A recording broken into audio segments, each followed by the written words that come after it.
Nelson Mandela. Written and illustrated by Kadir Nelson.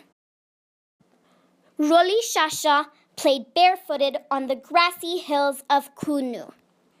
He fought boys with sticks and shot birds with slingshots. The smartest Madiba child of 13, he was the only one chosen for school. His new teacher would not say his Xhosa name. She called him Nelson instead. Nelson was 9 when his father joined the ancestors in the sky. To continue his schooling, Nelson was sent miles away to live with a powerful chief. "Brace yourself, my boy." His mother held her tears and said goodbye. The chief held council to warriors, medicine men, farmers, and laborers. The elder ones told stories of old Africa. For centuries, Tembu, Pondo, Xhosa, and Zulu peoples lived in the mountains and valleys of South Africa. The land was bountiful, fertile, and rich. The people hunted, fished, and raised crops, living in relative peace. But they made war on the European settlers, who came in search of land and treasure. The settlers' weapons were stronger and breathed fire. Slowly, the people were conquered. Their land was taken and spirits dimmed. South Africa belonged to Europe. The elders grew quiet, and Nelson felt sorry.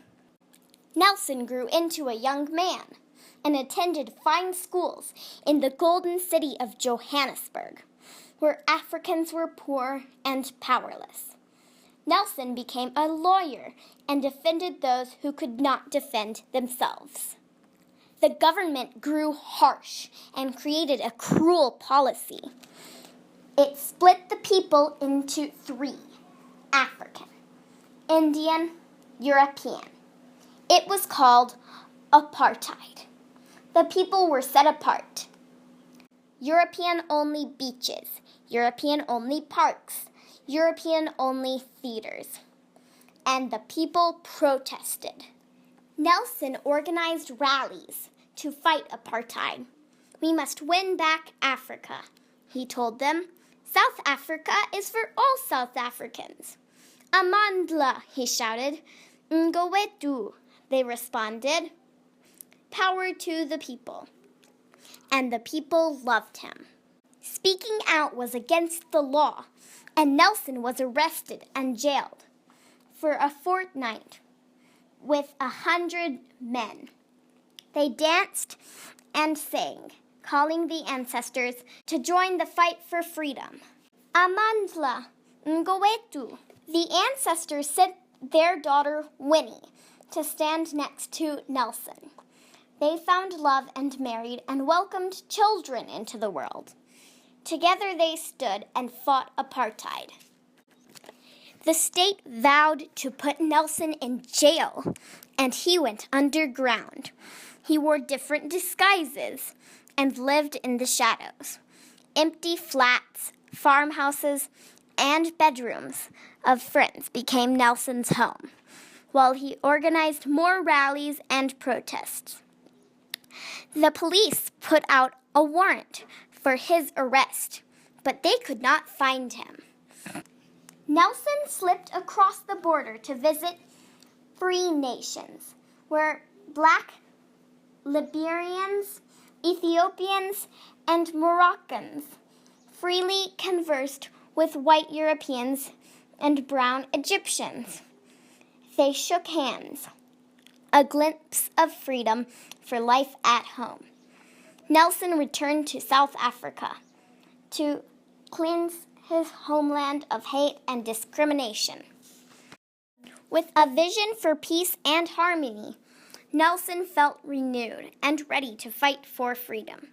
But on a drive to town, he was captured, arrested, and taken to jail. The people cried, "Free Mandela! Free Mandela!" Wet paint and posters covered South African walls.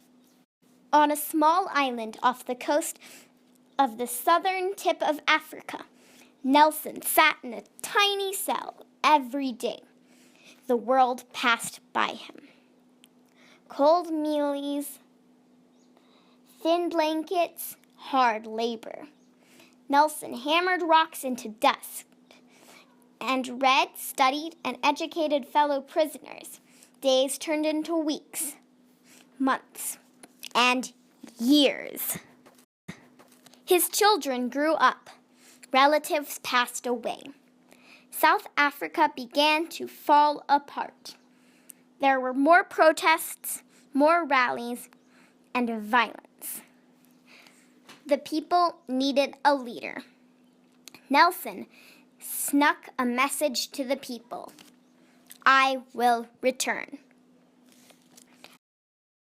As years passed, the world pressed South Africa to change. The new president agreed, and European-only signs came down. Beaches, parks, and theaters opened. Nelson's comrades were set free. Apartheid was no more. Nelson was an old man. After 27½ years, the prison gates opened, and Nelson was at last set free. Thousands surrounded him, and Winnie hugged him. Nelson looked into the sky and smiled at the ancestors. Mandela, thank you. The sun sparkled in his gray and white hair. Nelson stood proudly with the wind at his back and spoke to a colorful sea of people. We must forget our terrible past and build a better future for South Africa. Let us continue to fight for justice and walk the last mile to freedom. Millions were given the vote and elected Nelson Mandela their new leader. South Africa was free at last and finally at peace. The ancestors, the people, the world celebrated. Amandla, Ngowethu.